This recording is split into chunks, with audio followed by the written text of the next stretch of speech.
Et ce communiqué du collectif Covid Médecins 974 qui décide une nouvelle fois de se faire entendre. Il réclame le droit de prescrire de l'hydroxychloroquine. Cette fois, les 14 médecins du collectif dénoncent une restriction inouïe de leur liberté de prescription depuis le début de l'année. Spécifiquement pour le traitement du Covid-19, cette mesure contredit notre culture médicale. La prise en charge de nos malades s'insurge-t-il ? À suivre d'ailleurs le deuxième round d'un débat animé entre deux médecins. C'est ce jeudi dont on refait la réunion midi entre le docteur François Chiez, directeur de la veille et de la sécurité sanitaire à l'ARS, et le docteur Philippe de Chazourne, médecin libéral, membre de ce collectif Covid Médecins 974. Vous pourrez bien entendu leur poser toutes vos questions à partir de 12h15. On refait la réunion midi. Merci de nous rejoindre sur RTL Réunion. Il est 12h22 lors de votre émission de Libre Antenne de la mi-journée avec vos appels. Bienvenue également au standard au 02 62 234 567. Émission présentée par Johanna Martin, Antoine Gélin et vos invités du jour. Bonjour. Bonjour Mandy. Bonjour Mandy. On compte sur vous Mandy. Oui. C'est en substance le message lancé vendredi par Martine Ladoucette, la directrice de l'ARS, et Jacques Billan, le préfet de la Réunion. Ils comptent sur nous tous pour ne pas mettre en place d'abord un couvre-feu, ensuite peut-être un reconfinement si la situation empire sur l'île. Ce reconfinement, il serait décidé en fonction d'indicateurs. Le taux d'incidence notamment qui a bondi en une semaine. Pour autant, la situation est loin d'être critique à La Réunion. D'où les mesures décidées par le préfet largement en deçà du niveau imposé en métropole. Qu'est-ce qui fait la différence d'ailleurs entre notre île et la métropole ? Un meilleur respect des gestes barrières par les Réunionnais, la météo clémente sous les tropiques, une souche différente de celle qui sévit en Europe. Plus de 6 mois après le début de la pandémie, beaucoup de questions restent sans réponse. Et ce qui provoque une certaine incompréhension chez les non-initiés, c'est-à-dire nous tous, qui ne sommes pas spécialistes, et de l'incompréhension au complotisme, il n'y a qu'un pas que certains n'hésitent pas à franchir. Alors quoi de mieux qu'un débat ouvert, respectueux et constructif entre deux praticiens ? Pas toujours d'accord, un débat pour nous éclairer, profanes que nous sommes. Bonsoir François Chiez. Bonjour François Chiez, pardon. Bonjour. Il est midi. Vous êtes directeur de la veille et de la sécurité sanitaire à l'ARS. Vous avez le mauvais rôle de représenter le discours officiel, mais on attend de vous que vous l'expliquiez aussi. C'est pas toujours le mauvais rôle. Bonjour Philippe de Chazourne. Bonjour. Et vous êtes médecin généraliste, membre de ce collectif Covid Médecins 974 qui remet en question ce discours officiel. Et en faisant ça, vous en témoignez sur notre antenne la semaine dernière, comme votre confrère néphrologue Bruno Bourgeon encore ce matin en parlant. Donc vous prenez des risques vis-à-vis de l'ordre des médecins. On vous remercie en tout cas tous les deux de vous prêter à cet exercice du débat en direct pour la deuxième fois sur RTL Réunion. On attend aussi les questions des auditeurs au 02 62 234 567. C'est jusqu'à 13h. Toute la médecine que j'aime, elle vient de là, elle vient de ma blouse. Les mots ne sont jamais les mêmes quand je le dis avec ma blouse. J'en ai en soie, j'en ai en laine. J'ai toute une collection de blouses. Je les porte toute la semaine et je les porterai toujours. C'est une pépite qu'on vous a trouvée, messieurs les médecins. Michel Simès, un confrère à vous, donc, qui prend le micro pour des sortes de parodies de tubes musicaux. Alors, au-delà du côté humoristique de cette intervention de Michel Simès, on a voulu aussi mettre un coup de projecteur sur notre collègue de RTL, qui a pu reconnaître que parfois il s'est trompé en expliquant avoir probablement, c'était au mois de mars, trop rassuré les Français en minimisant le coronavirus. Ce qui nous rappelle que la parole du médecin, on l'écoute plus que d'autres, mais que le médecin reste humain avant tout et peut se tromper, d'autant plus lorsque l'on parle de la Covid-19, docteur de Chazourne.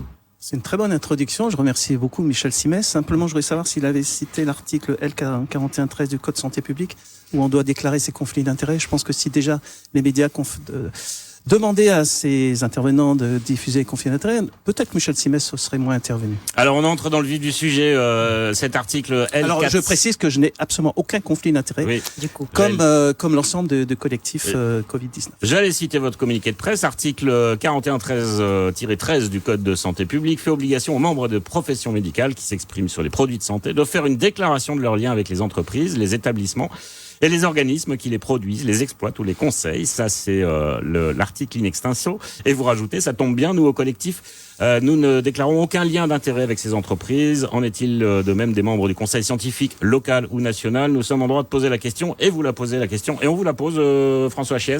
En tout cas, conflit d'intérêt ou pas? Vous émargez, à part l'ARS, vous émargez ailleurs ou pas? Nulle part. Voilà. Et globalement, je n'ai aucun conflit d'intérêt déclaré et déclarable. Bon, c'est bien, on est entre deux médecins qui n'ont pas de conflit d'intérêt. C'est déjà une bonne chose. Et le 02 62 234 567 est également une bonne chose. Le standard est ouvert jusqu'à 13h, on le rappelle. Martine Ladoucette s'exprime dans la presse aujourd'hui, plus exactement dans le quotidien, dans une longue interview intitulée « La situation peut basculer très vite ». Ce sont les mots de Martine Ladoucette, la directrice de l'ARS. Quelle est la réalité aujourd'hui de l'épidémie à la Réunion? François Chiez et Philippe de Chazourne pour lui répondre. Alors, je pense que c'est pas à répondre, c'est que effectivement qu'on ait un avis, je dirais assez commun, puisque on voit bien. Oui, puisque globalement, il suffit de rappeler un certain nombre de choses. D'abord, le fait que on était à 38 pour 100 000 en taux d'incidence, 38 pour 100 000 personnes en taux d'incidence il y a de cela 3 semaines. Une semaine plus tard, il y a les congés, il y a un relâchement, il y a effectivement une situation qui fait que on passe à 57 pour 100 000. Donc c'est pas compliqué, c'est-à-dire que c'est mécanique. À partir du moment où on respecte pas les gestes barrières, à partir du moment où on fait ses courses, je dirais, en proximité et collés les uns aux autres, à partir du moment où on a des pratiques sans la moindre distanciation physique, et on voit que ça évolue très vite. Et là-dessus, on pense... Juste un exemple très simple, c'est l'histoire de la Martinique. La Martinique était à 60 pour 100 000, donc la situation où on est aujourd'hui, 3 semaines plus tard, elle est passée à 206 pour 100 000, elle est confinée. C'est un indicateur comment ça s'appelle déjà, le taux d'incidence. Est-ce que c'est le seul indicateur qui va décider si oui ou pas on passe d'abord en couvre-feu et puis peut-être après en reconfinement? Et on va écouter Philippe de Chazourne aussi sur sur ces indicateurs. Est-ce qu'il y croit, lui? Est-ce que il est du même avis que vous, docteur Chiez? Alors, le taux d'incidence, c'est le nombre de cas pour 100 000 habitants. Donc ça, c'est effectivement un taux d'incidence dont on parle beaucoup au niveau national. Un deuxième taux, c'est le taux d'incidence pour les personnes au-delà de 65 ans. Et donc là, le seuil n'est pas le même, puisque pour passer effectivement au couvre-feu, pour le taux d'incidence, c'est 150, et pour les personnes au-delà de 65, c'est 50 pour 100 000.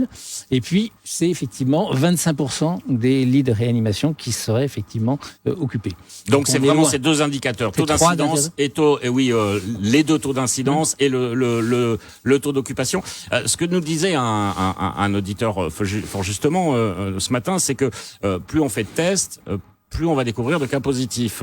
Est-ce que ça, c'est évidemment pris en compte dans le déclenchement ou pas de nouvelles mesures? C'est-à-dire que est-ce que vous prenez en compte le nombre de tests réalisés par rapport au nombre de cas positifs et que vous faites la proportionnalité par rapport à ce qui était avant? Alors, en pratique, plus on fait de tests, plus on a de cas positifs. Oui, et dans ces cas-là, ça montre bien qu'il y a une circulation virale. Donc, de fait, on ne va pas recalculer des chiffres qui sont les chiffres réels.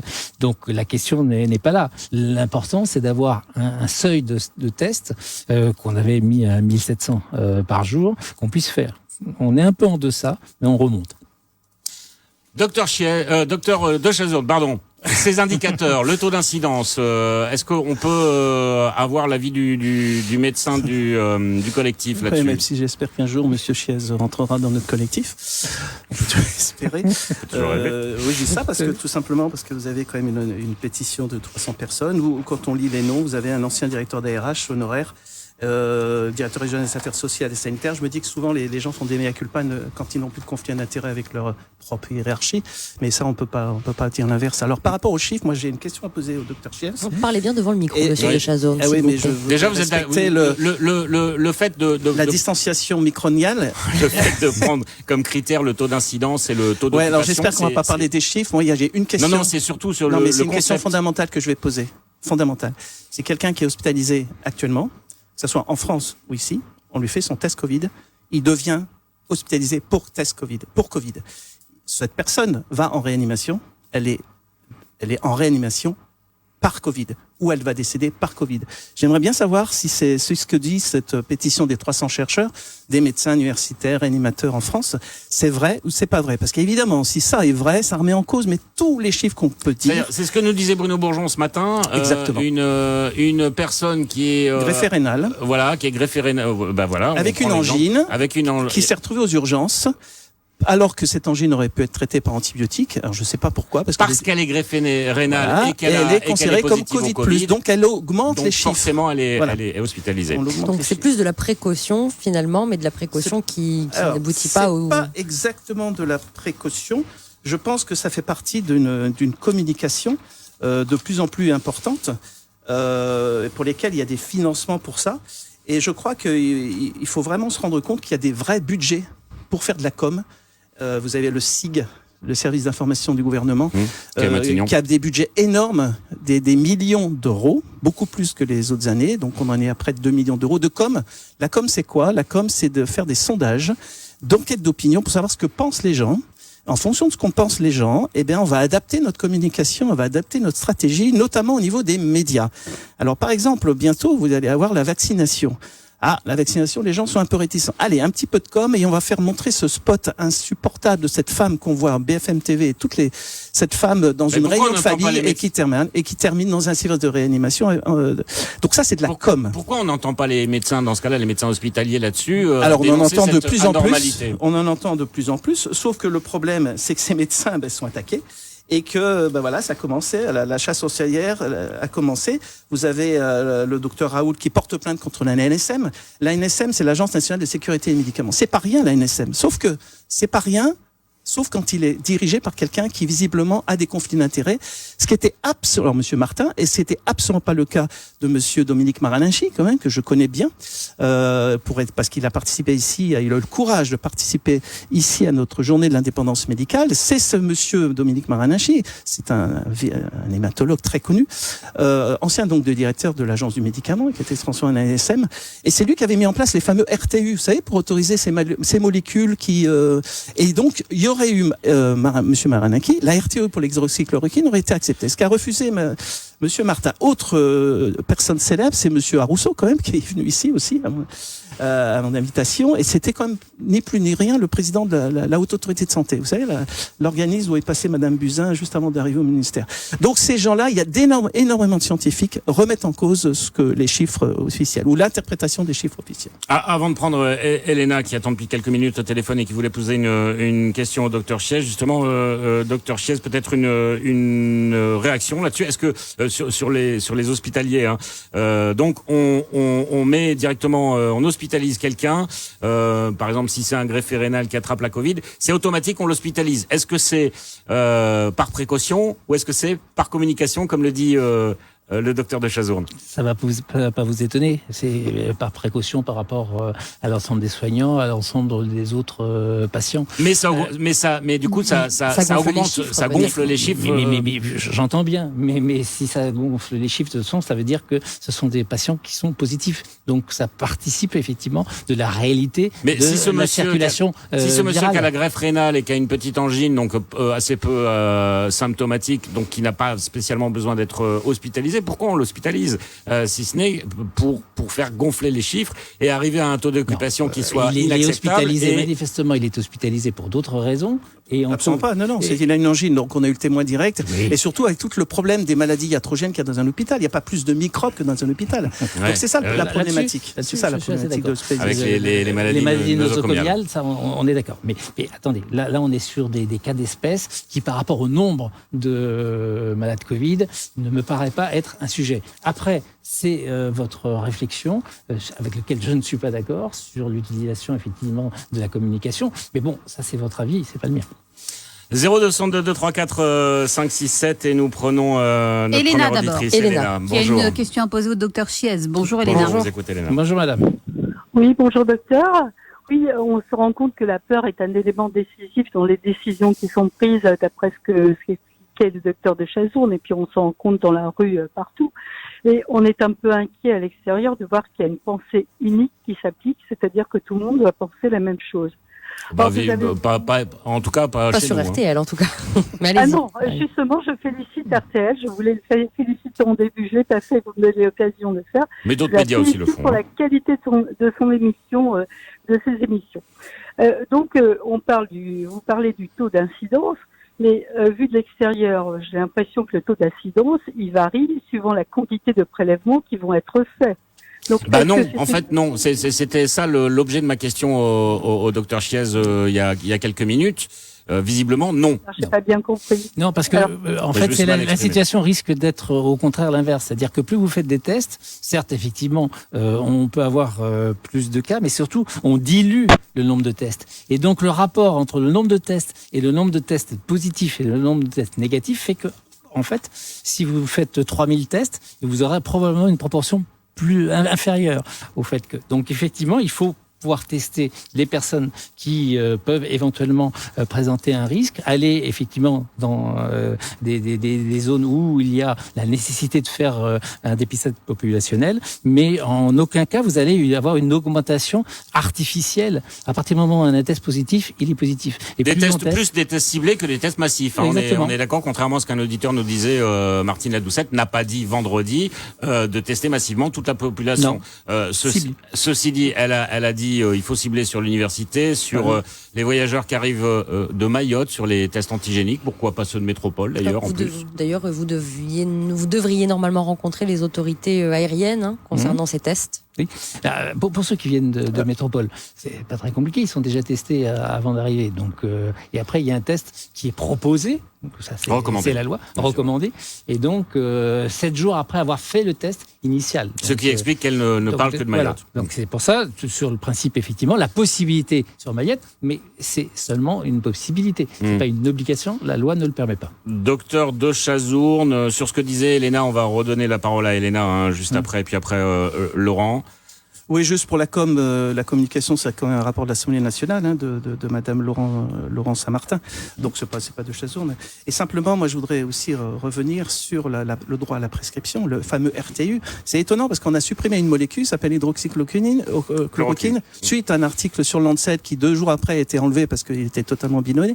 Par contre, on continue à mettre le Remdesivir. Et chose étonnante, chose étonnante, c'est que j'en voulais savoir un peu plus sur cette fameuse molécule, Remdesivir, qui est utilisée dans tous les services de réa. Et il y a une revue en France qui fait référence, s'appelle la revue Prescrire, et elle a publié un article le 1er novembre, c'est pas long, elle dit aucune efficacité de ce médicament, qui est hors de prix, qui est financé par Gilead, et après on comprendra pourquoi. Et surtout, d'énormes facteurs de risque hépatique et rénal. Tout le monde ne suit pas là. Gilead, c'est un laboratoire, on est bien d'accord. Le Remdesivir, faisait l'objet d'un des tests cliniques qui avait été lancé il y a quelques mois. C'est un médicament utilisé, vous le dites dans votre communiqué de presse, contre le virus Ebola, qui s'est révélé inefficace et dangereux, avec un risque de toxicité rénale. Sur l'hydroxychloroquine, il y a eu une grosse étude qui n'a pas été terminée, l'étude Discovery. Est-ce qu'on peut mettre juste entre parenthèses ce sujet pour revenir à ce que disait Elena, et on va en reparler quand même, l'hydroxychloroquine au cours de cette émission, mais pour revenir sur ce que disait Elena, et pour moi, ma question que j'avais posée, vous n'avez pas répondu, le taux d'incidence, vous y croyez? Enfin, je veux dire, c'est quelque chose, vous êtes d'accord avec le docteur Chiez? Et l'incidence, tout dépend de ce qu'on appelle l'incidence, c'est le nombre de cas. Alors, nombre de cas, d'abord, c'est pas le nombre de malades, on est bien d'accord, c'est bien le nombre de tests positifs. Alors l'incidence va augmenter, va diminuer par chance avec les tests antigéniques, parce qu'avec la sensibilité qui est très inférieure à l'ERT-PCR, à 70%, donc parce que j'avais cru comprendre qu'il faudra bientôt les faire pour prendre l'avion d'ailleurs, on va se retrouver avec des gens qui vont venir de métropole, se faisant tester avec un test antigénique dont le bénéfice c'est d'avoir le résultat en 20 ou 30 minutes, donc on va pas prendre l'avion, sauf que ça va louper 30% des personnes qui seront peut-être positives, alors qu'ils auraient pu être diagnostiqués par le PCR. Donc c'est vrai un peu compliqué. Donc l'incidence, ça veut rien dire. Tous ces chiffres, moi je crois vraiment qu'il faut qu'on parle aujourd'hui d'autre chose. C'est tous ces outils qui sont en train de se mettre en place, qui sont totalement liberticides. Et d'ailleurs, je vous étiez pas là la semaine dernière, mais je vous avais fait une invitation et je la renouvelle parce que j'ai peur d'oublier, ainsi que Madame Ladoucette, parce que quand je vois l'article fait dans La Réunion, j'ai l'impression qu'il y a l'ARS, oui, dans le quotidien, il y a une ouverture quand même. D'abord parce que vous pouvez venir débattre, et je trouve ça assez extraordinaire. Je pense qu'on est peut-être les seuls en France, et RTL Réunion est peut-être les seules radios à venir. C'est donc le samedi 28 novembre, et vraiment, moi, ça me ferait plaisir.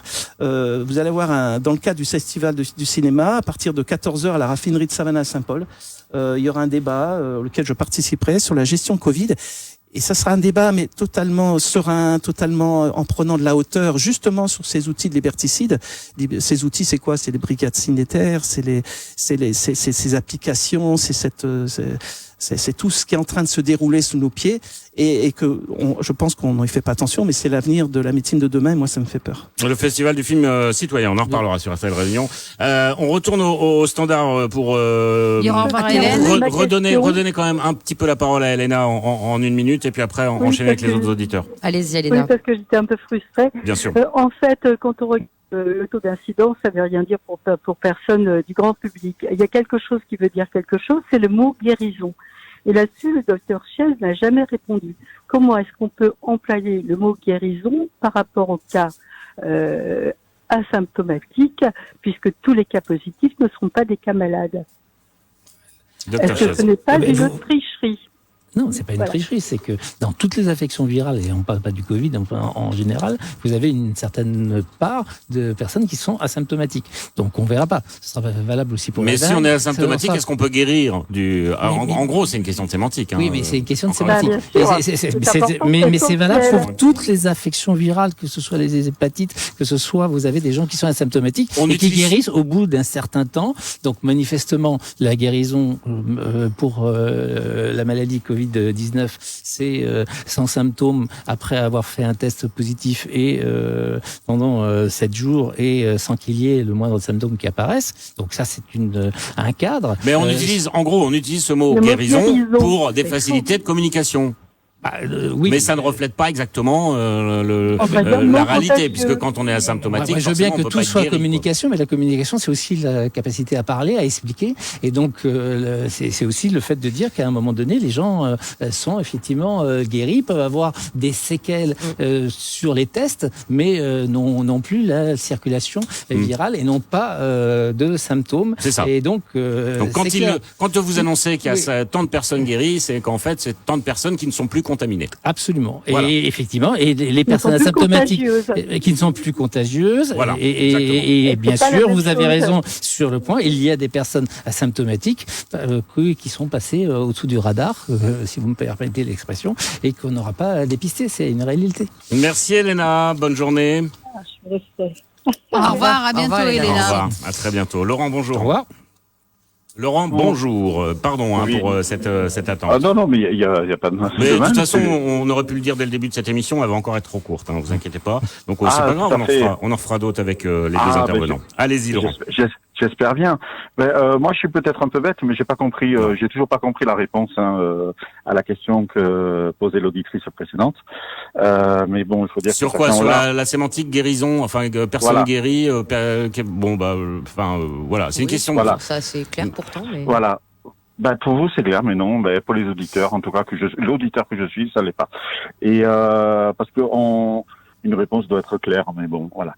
Ce que j'ai compris, c'est que le mot qui est utilisé, le mot de guéri qui est utilisé, est pas forcément à approprier. On va dire que c'est une facilité de communication et qu'il faudrait dire qu'ils ne sont plus contaminants, qu'ils ne sont plus contagieux, etc. Bon, voilà. Voilà, c'est pas forcément, c'est normalement, en général.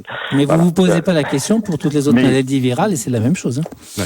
Mais pour toutes les autres maladies virales, on n'est pas confiné, on n'est pas privé de liberté, etc. Donc moi, je reviendrai juste sur 2 points, si je peux, assez rapidement. C'est premièrement, quand des auditeurs, des personnes avancent, même des médecins, le médecin Chazot, le docteur Chazot, si je me trompe pas, avance que d'autres médecins, d'autres chercheurs, etc. ne sont pas d'accord, ont des arguments contre la politique environnementale, contre les prédictions, la communication, etc. La réponse qui est faite, c'est que oui, on les entend pas. Bah oui, mais on les entend pas, surtout parce que je parlerai pas de censure, mais parce que leur parole n'est pas relayée.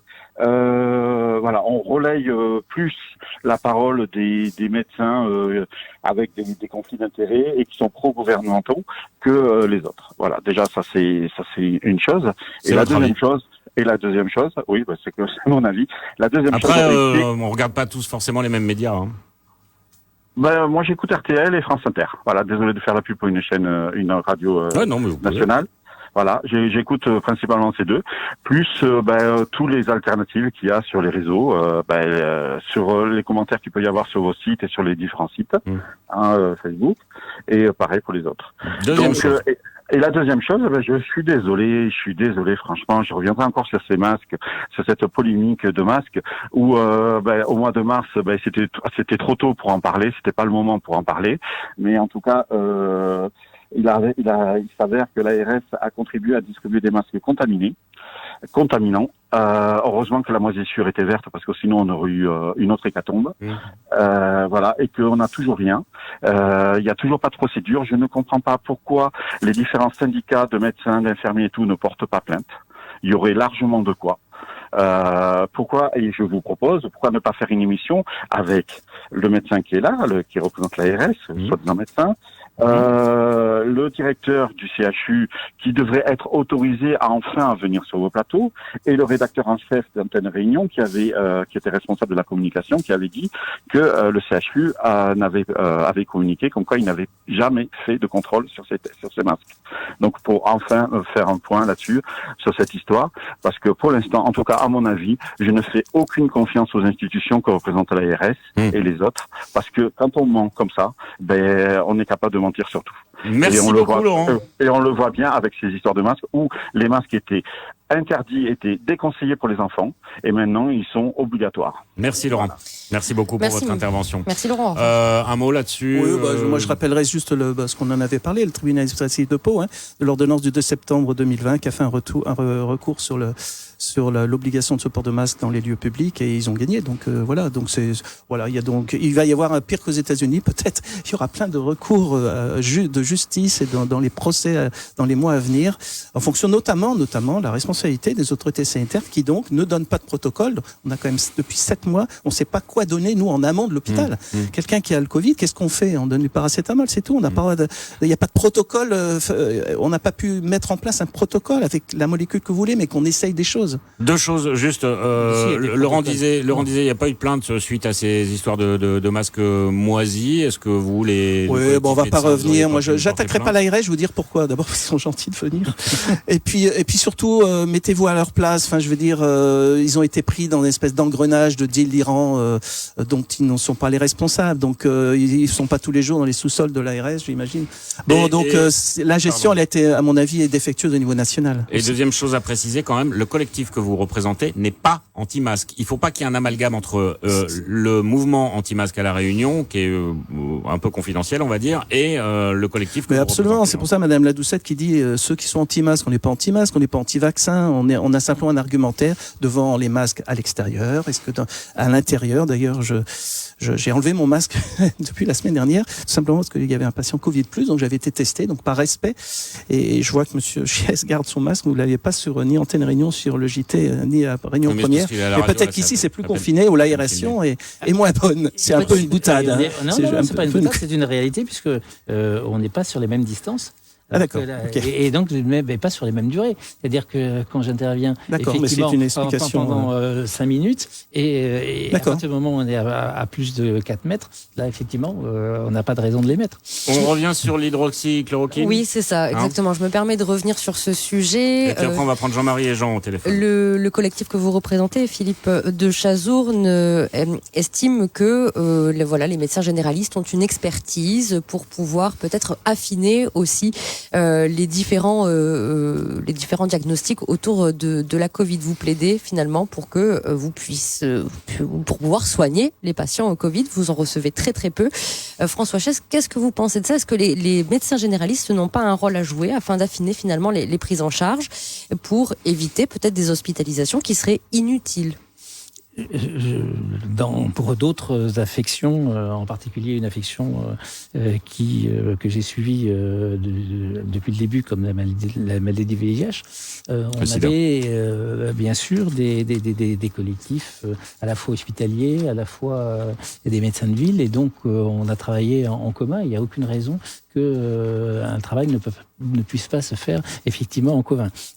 En revanche, là où je mettrais effectivement un bémol, c'est que des protocoles et tout, il y en a sur la dexamethasone, sur un certain nombre de traitements. Après, mais pas l'hydroxychloroquine. Non. Après, l'expérience va être effectivement appréciée différemment en fonction des différents médecins. L'analyse du collectif Médecins 974 là sur l'hydroxychloroquine et sur donc cet essai clinique qui s'appelle Discovery, c'est clair. Une étude est publiée le 22 mai par Lancet qui remet en cause l'hydroxychloroquine. 5-6 jours plus tard, on verra que cette étude, en fait, c'est complètement bidon. Sauf que entre le moment où l'étude est publiée et le moment où l'étude est démontée, le 26 mai, Discovery est arrêté par l'Agence du médicament.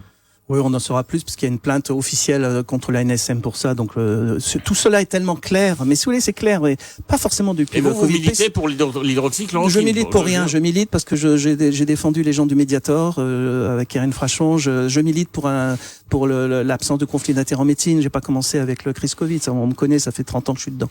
Donc ce n'est qu'un exemple de plus. L'hydroxychloroquine, j'en sais rien. Il suffit de le tester. On est peut-être dans une première vague ici. Peut-être.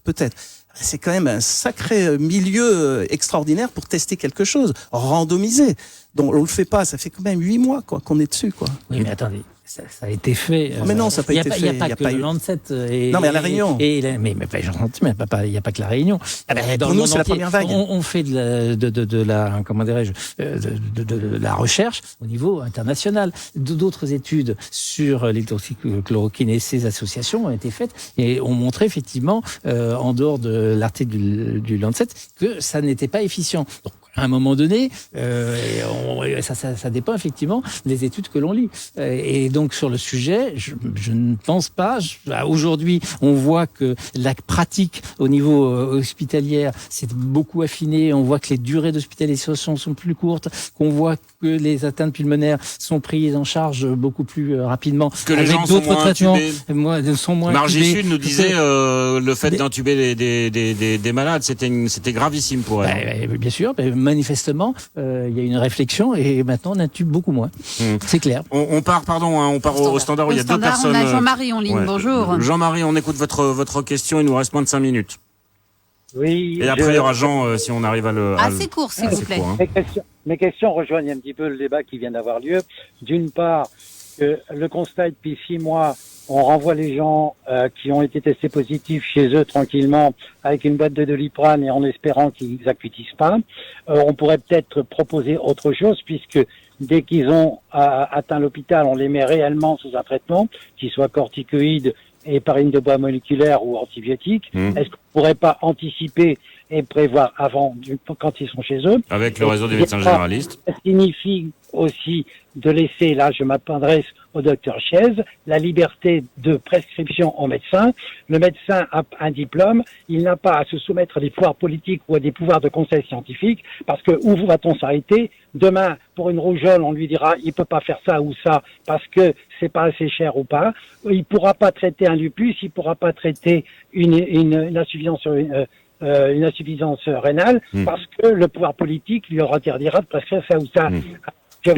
Où ça s'arrête. Et rappelons d'ailleurs que l'hydroxychloroquine est un médicament qui est utilisé avant de parler de la Covid et est utilisé pour autre chose. On se focalise même pas sur l'hydroxychloroquine. Je parle pas de l'hydroxychloroquine, je parle en général. Ouais, en général. Simplement juste une petite remarque. Une petite remarque de... Si l'hydroxychloroquine était si dangereuse, mais on devrait porter plainte contre justement Dominique Maranacci et tout.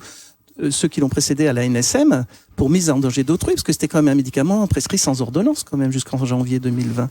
Jean-Marie, merci, on est obligé de vous laisser et de prendre Jean au téléphone parce que tout le monde doit pouvoir s'exprimer, on arrive à la fin. Bonjour Jean. Bonjour. Oui, bonjour. Écoutez, moi je viens revenir sur l'hydroxychloroquine. l'hydroxychloroquine, j'ai pris des informations en dehors des médias. Je suis tombé sur une étude co-signée par le professeur Harvey Risch de l'université de Yale, et ce n'est pas n'importe qui rassemble toutes les... Oui, alors, ne jouons pas sur les mots, s'il vous plaît. Donc, alors, qui est donné précocement, qui dit qu'avant hospitalisation, on conclut à une réduction de 24% du nombre d'infections. Une même étude menée par le docteur Garcia Albeniz de l'université de Harvard, qui examine toutes les études randomisées et qui conclut à une efficacité de nouveau de l'hydroxychloroquine. Alors si des personnages comme ça, ils se permettent de dire ce genre de choses et d'apprécier les études, je vois pas comment nous, de notre côté, on a d'autres chercheurs qui disent le contraire, je veux bien, mais à ce moment-là, ils n'ont pas la parole divine. Voilà. D'autre part, les Brésiliens ont fait des études là-dessus également.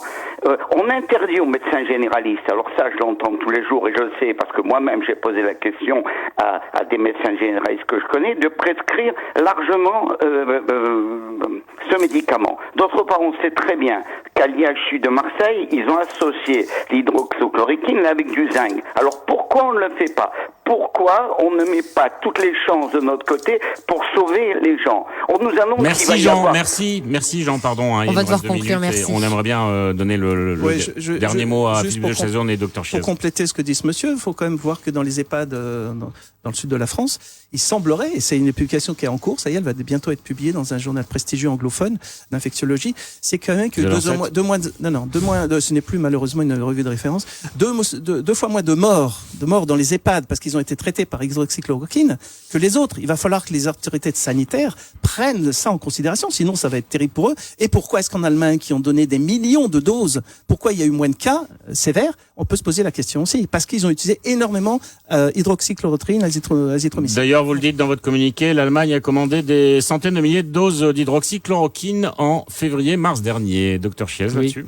Moi, et ça c'est aussi, on a une expérience qui est partagée ou non partagée, mais les études, il faut qu'elles aient du temps pour donner effectivement des résultats. Et donc par rapport à ça, en tout cas sur La Réunion, on ne peut pas considérer qu'on soit dans une situation où la maladie Covid entraîne et mortalité et morbidité en grande quantité. Et donc on voit que la qualité de la prise en charge, avec effectivement les protocoles tels qu'ils existent, est manifestement tout à fait correcte. En dehors de ça, je serais très prudent sur les analyses, sur des papiers qui n'ont pas fait l'objet de comités de lecture, je ne parle pas du Lancet, mais qui n'ont pas été effectivement étudiés sur la durée. Aujourd'hui, d'autres molécules seront étudiées. On a parlé du sida en d'autres temps. Il a fallu 80 000 molécules pour trouver la première molécule antivirale efficace, et encore faiblement efficace, qui a été l'AZT. Donc on voit bien que la durée est nécessaire pour analyser. C'est pas telle ou telle expérience dans tel ou tel lieu qui permet effectivement de donner effectivement une situation ou un traitement absolument efficace. On voit qu'actuellement, avec les traitements qui sont mis en place à La Réunion, les personnes sont traitées de façon le plus satisfaisante possible. Oui, en attendant, le Remdesivir est donné partout et il tue par le rein et par le foie. Et on sait très bien qu'il n'est pas efficace. Par contre, il fait gagner du pognon au labo. Donc ça pose un vrai problème. Et si, dans tous les réa de France et d'ici, il est donné, puisque c'est le protocole gouvernemental. Donc ça pose un vrai problème. Ça pose un vrai problème. Un débat qui n'en finit pas, n'est-ce pas ? Merci beaucoup, messieurs. Merci encore à vous. Merci à vous. On remet ça quand ? Peut-être au Festival du film. Donc je pense la semaine prochaine, vous n'êtes pas là, Philippe de Chazourne. C'est-à-dire que moi, je me fatigue un peu et peut-être que ce serait bien d'avoir d'autres interlocuteurs. Eh bien, on regardera ça. Merci beaucoup. Merci. Merci à vous pour ce débat. Merci. Merci à vous. Sur RTL Réunion, on refait la Réunion.